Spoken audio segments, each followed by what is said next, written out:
Ali has gone from averaging 7 million views per video to barely scraping 500,000 nowadays, and even managed to go almost 11 months without gaining a single subscriber. So what exactly caused this 98% decline in viewership on the Ali channel?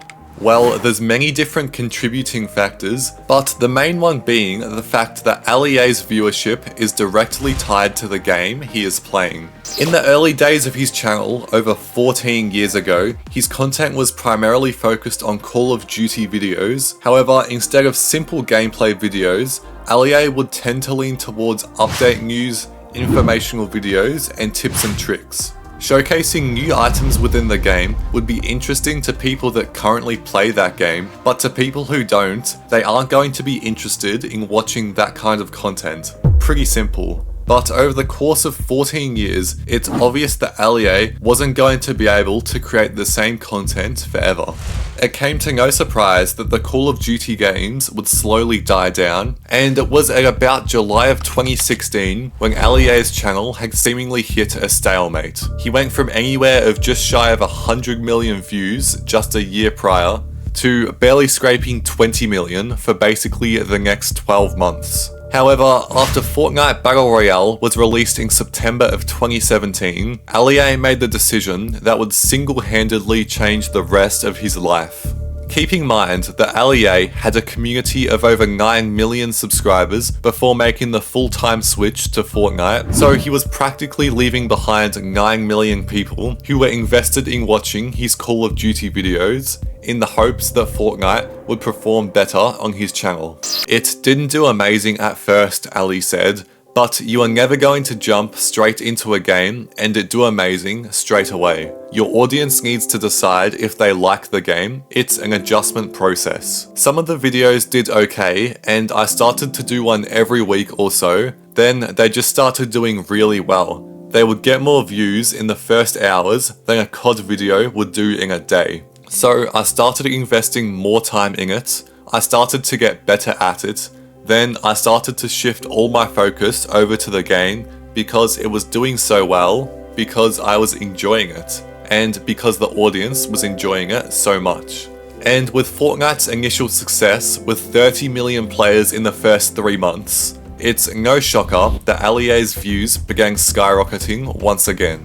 First 50 million views in a month, then 100 million the next month, then 150 million views in January 2018, stating that that was a record-breaking month for his channel and calling out Fortnite for a majority of that success. Pulling millions of views, talking about every new update, and even showcasing the Battle Pass would gain him well over 5 million views in multiple different occasions, but there was one thing that people kept in the back of their minds throughout the whole time. Ali was clearly catering towards a younger audience with his fast-paced editing and talking, and the comments were reflecting this. The persona shift is extremely accurate. I used to watch Ali as a kid back in 2011. He was always very calm and collected when he spoke, and even when he was genuinely excited, there was still the air of composure and professionalism, like he's talking to adults and teenagers. But after hearing clips of his new videos, the shift is jarring. He's speaking like his audience are 7 to 12, and that wasn't the only factor. Ali had clearly discovered that clickbait was working well with his younger audience on Fortnite because he could simply slap on his face with an open mouth and over-exaggerate the title, and sometimes even go as far to completely make up something that was never even in the game. New nuke event in Fortnite is crazy, big secrets, making it seem like the whole map was about to be blown up, when in reality, take a look at what actually happens. That's right, taking the container over, as I said, to the atomic test. Are you ready for this? This literally blew my mind when I saw it. Get ready for what is about to happen in-game.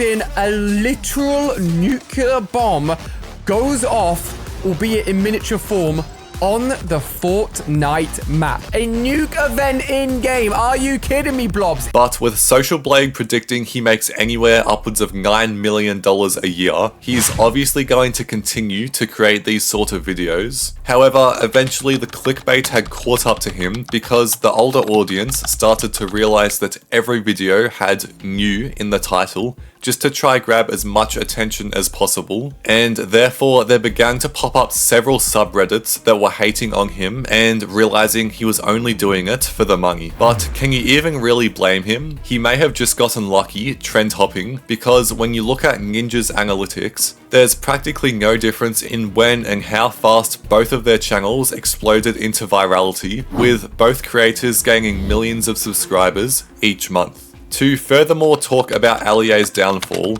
in its simplest form, it's because of the fact that he continued to create videos only for people that play the game, rather than try to attract to people that don't play or used to play that game. Because why would someone who quit Fortnite want to watch what Winterfest presents we are getting? But when you look on the other hand, you might still consider watching Ninja play with ice show speed or compete in the 4-corner challenge, because it's far more entertaining than simply talking about the game. Fortnite is coming up on its 7-year anniversary soon, and people just aren't as excited to find out what is going to happen in the game anymore, because they can simply check for themselves whenever they have the free time. And it's already being proven to them that over the past 6 years, the Allié's content is focused towards a younger audience, which also makes you think that 13-year-olds at the time watching Allié videos back then would be legal adults now, and as Allié didn't change his content to grow up with the audience he initially had,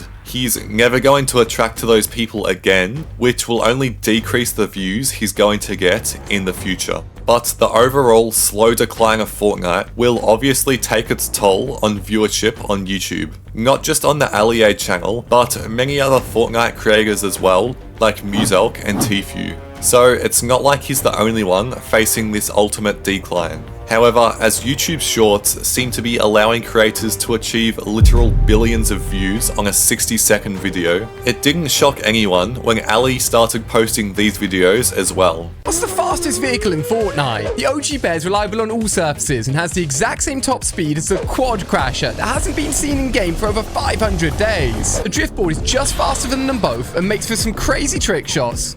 But his like to dislike ratio is telling us that people who do watch these aren't the biggest fans, and when people such as Cypher PK are making fun of his shorts... Oh no! Fishstick's family are in danger from a hungry Beely! Can you hold your breath long enough to save Fishstick's family? Get ready to hold your breath in 3, 2, 1, go! I can see Fishy's family at the end of its run. We have got to save them. If you're still holding your breath, let me know that you're helping out by hitting that like button. Remember, we're the only ones that can save them. Just keep on holding your breath. We're getting closer and closer by the second. Are you still with me? Let me know by hitting that subscribe button that you're not giving up. Now this is where it's going to get really tough. I know that you can do it, so keep on holding your breath. We're doing this for Fishstick. Okay, if you've made it this far, let everyone know. It's not a good sign for what the future for him has to bring.